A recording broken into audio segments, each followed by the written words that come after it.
¿Qué tal? Buenas noches. Mi nombre es Juan Carlos Ramírez Huertas. Actualmente me encuentro cursando la licenciatura en Seguridad Pública. Esto en la Universidad Digital del Estado de México. A continuación nos adentraremos a lo que es en la materia del Derecho Penal, la cual es impartida por el maestro Guillermo Ballesteros Aguilar. Comenzaremos con la historia del Derecho Penal en México, en la cual abarcaremos solamente las tres culturas más importantes de ese entonces, que fue la cultura maya, la cultura azteca y la cultura tarasca. Esta última, por cierto, muy crueles en aplicar sus penas. Nos haremos tres preguntas, las cuales son: ¿qué es el delito? ¿Por qué antijurídica? ¿Y por qué se le nombra pena? Al término de estas, continuaremos con lo que es la teoría de la pena, las generalidades del derecho penal, para finalizar en el delito y la aplicación de la ley. ¿Qué es el delito? El delito, en palabras breves, es la conducta típica antijurídica sancionada por la ley.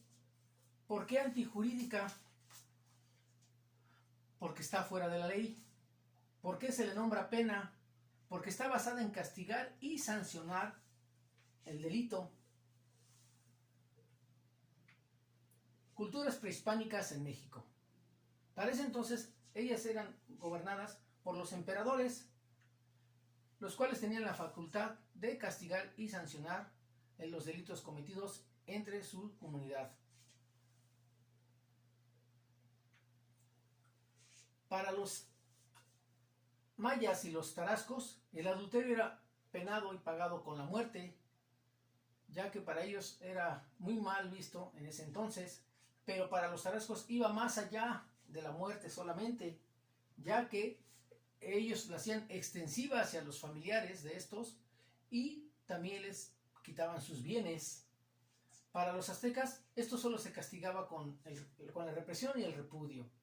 Sin embargo, el robo sí era castigado con la pena de muerte para los aztecas y para los tarascos, lo contrario que para los mayas en ese entonces, que solo lo sancionaban con la esclavitud. Cabe resaltar que lo rescatable de nuestras culturas es sin duda el de que ellos aprendieron a lo que es la distinción de los delitos entre el doloso y culposo. Estudiaban las circunstancias atenuantes y agravantes de la pena, aplicaban lo que era el indulto y la amnistía. Ya para la época de la conquista se crearon instituciones jurídicas españolas, de las cuales emanaban las leyes indias, las leyes del toro y las leyes barbónicas, que en lo personal no voy a entrar mucho en ellas porque yo tengo la idea de que solo estaban diseñadas para favorecer a los conquistadores de ese tiempo. Mejor nos vamos a ir directo a lo que es la independencia de México. ¿Qué traería consigo? El surgimiento de una nueva nación. En esta misma, el trabajo legislativo en donde se realizaría el sueño de independencia, el nacimiento del derecho constitucional administrativo de 1857. En Veracruz fue el estado donde se promulgó por primera vez un código penal, esto en 1835. El derecho penal es la materia que estudia los actos criminales y el delito, para así dictar la pena a aplicar al delincuente, que la pena puede ser muy variable, ya que depende del lugar y el tiempo del delito. Del derecho penal surgen tres grandes escuelas, encaminadas a estudiar el delito y el derecho penal que surge de este. La escuela clásica. Su base de esta se basaba en la aplicación del abuso y los excesos del derecho penal. La escuela positiva tenía como base lo científico respecto a las cosas naturales. La escuela tendencia ecléctica, que se basaba en los argumentos de la filosofía, la psicología y de esta misma surgen otras escuelas, de las que sobresale la escuela sociológica,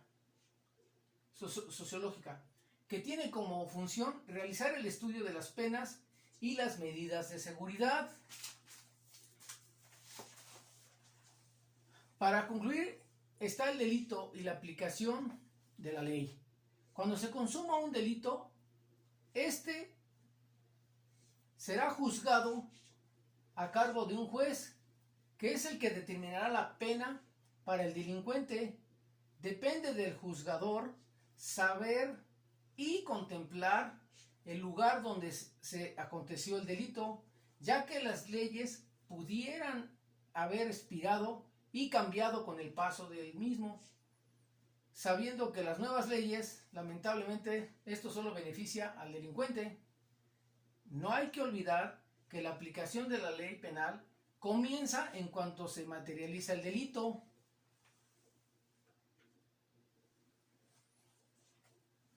La pena a aplicar se basará en los recursos que utiliza el Estado al delito, de las cuales pudieran aplicarse son las siguientes.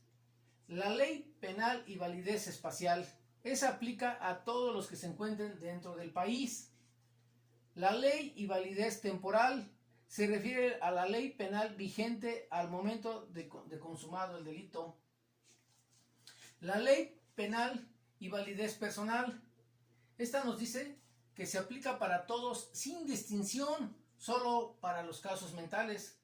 De estas leyes surgen las medidas de seguridad a tomar. Estas son aquellas que aplica el juez con el propósito de prevenir al sujeto que cometió el delito, pero este puede ser imputable, lo que es decir, no puede ser culpado. Por tal razón, a esta persona se le aplica la medida de seguridad, por ejemplo, un tratamiento médico. También es de mencionar que estas medidas desafortunadamente también es de mencionar que estas medidas de seguridad atienden la peligrosidad del sujeto, las cuales pueden ser aplicadas de inmediato por el grado del delito. Para concluir, les mencionaré lo que son la individualización de la pena. Esta consiste en aplicar la ley adecuada al delito por el delincuente, en la que el juez es quien dicta la sentencia en base a las especificaciones del tipo y se van adecuando a la persona.